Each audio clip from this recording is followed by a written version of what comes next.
is Pride Month, when we show support for the LGBTQ community across the country. It's a month for the community to celebrate, reflect on the past, and look to the future as well. And that's why GLYS Western New York works to provide services, programming, and resources to LGBTQ youth and their families. Tonight, our reporter Ed Ranch shows us how this life-saving organization is impacting lives, even when faced with this pandemic. At 14, Rin Perrick has learned a lot about self, who they are, what they believe, and why they feel this way. I am trans.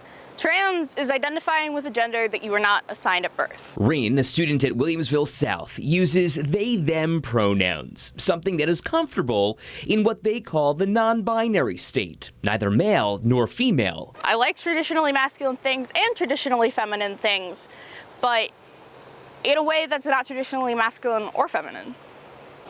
You're just you. Yes. The simple version is people are different than what society tells them to be.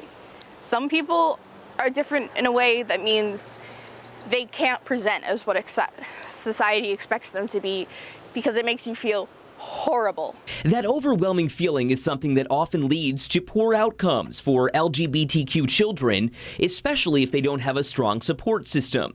Statistics show 82% of transgender and gender nonconforming youth have seriously considered suicide.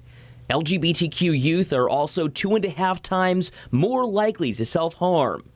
Enter GLYS of Western New York. Robert DeGangi-Roush is the executive director. We have programs that directly provide community and provide socialization for the youth with our drop-in center. We also have support groups for those youth. Support groups aren't only available to youth. Groups are also available for parents who are just as uncertain and perhaps confused. When Rin came out, they were my first reach. They were literally one of the first phone calls I made because I said, I'm gonna need support. Jennifer Perrick is Rin's mother. At that point, I knew GLYS had served older teens, and I didn't know about the trans support group, and I didn't know that they'd be willing to take in a kid as young as Rin. Rin is 14 now. They were 11 when they came out. That is a young kid. GLYS of Western New York actually works with children as young as 5. But DeGangi-Roush says this year has been difficult for that program because of the pandemic. This has made us go to an all-virtual operation, which is not necessarily a good thing.